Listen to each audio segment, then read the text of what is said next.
A few weeks ago, the Colonial Pipeline was attacked with ransomware, and it had devastating impact not just for the organization, but all of its customers and ultimately downstream to the American public.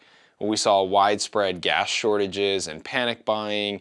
It had ripple effects that increased prices on the West Coast, and all of this kind of brings to light that we still have a real world implication for cyber attacks. And I thought it was important to sit down and talk to Brett Hodges, founder of CYBERBLACK, about just how we should be handling these types of events in 2021 and maybe what we can do or how we can improve our information security postures to help mitigate the damage that these things are continuing to cause. So let's jump in.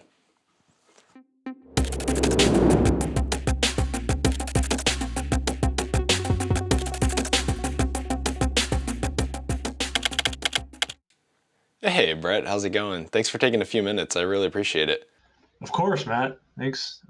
Thanks for having me. I'm always happy to chat. So, I think most people know at this point, but just in case anybody's coming a little late, give me a rundown of what happened with this pipeline hack.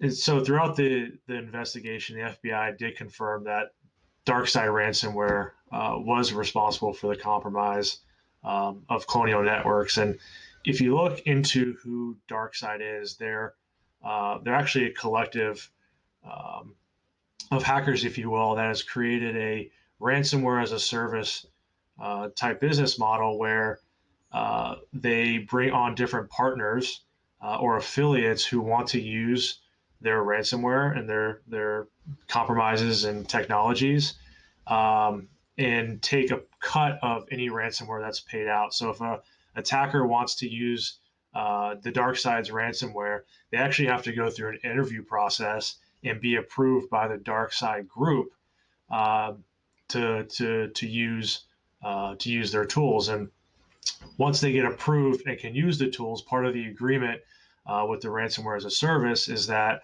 the dark side collective would take a percentage or a cut of whatever the payment is that the attacker gets from the ransom. I mean, obviously, these ransomware attacks just continue to happen. So, what do you think the messaging should be to security teams? And is it a resource problem? Is it a tool problem? And what do you think the solution should be? Yeah, so I think the messaging for security teams should be that security never really stops. If you think you're secure, there's always something that you can be doing better. There's something you can enhance or improve upon the security posture that you already have. And I don't think that necessarily means buying more tools and saturating your environment with too many security tools that you have to monitor and maintain and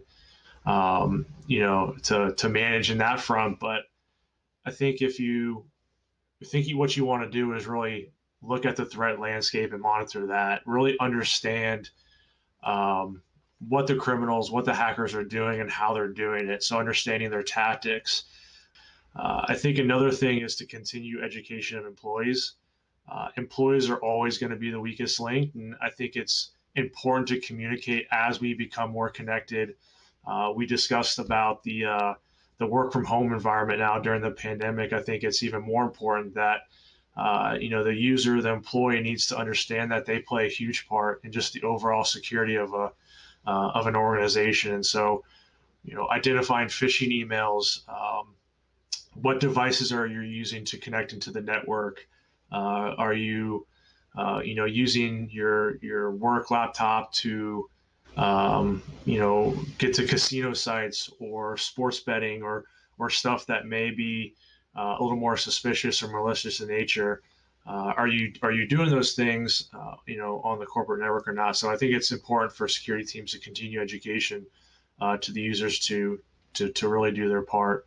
I think lastly, you don't ever want to be complacent. So, we do a lot of penetration testing, and as you guys do too, Matt, uh, we get a lot of times where we're told that we can't hack the organization or the company because they have all these different things in place, and there's just no way that we can hack them. And I'd say, at probably a 95% rate there, we usually get access or compromise to to some sort within the organization. So, just don't get too complacent and understand what you got, and again, monitor the threat landscape and try to anticipate and be steps ahead of the attackers. 100%. Any other points you think that this kind of attack brings to light?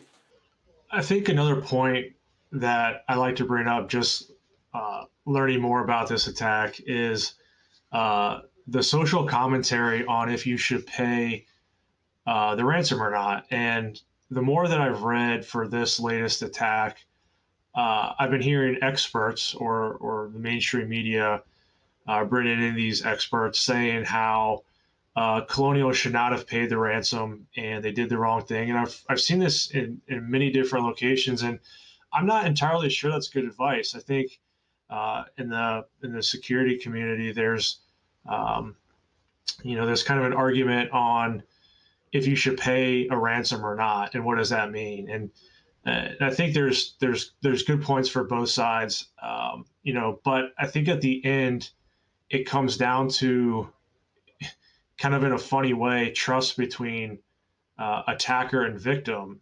And as we see with DarkSide, they're in it for financial gain and really nothing less. So they have to provide some level of trust to their victims that if they do pay the ransom, if they're paying these high crypto ransom prices, that they are actually given the decryption keys and the data back to the victims.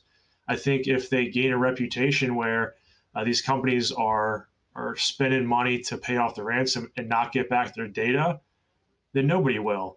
So it almost behooves these hackers to, I'll say, do the right thing in giving back the data and the decryption keys to these different companies or organizations, because that's how they'll continue to make their money.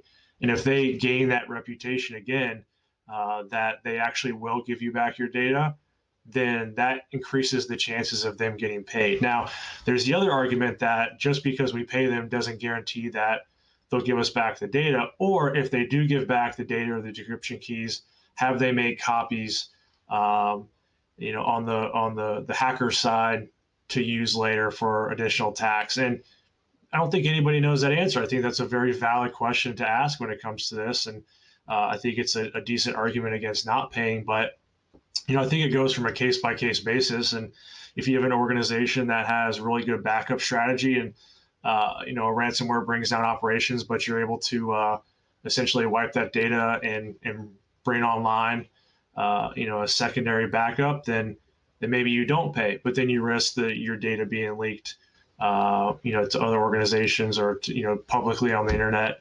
or used for additional attacks. And so it's definitely an interesting thing to talk about, and it's just kind of always interesting to see how different companies react to it.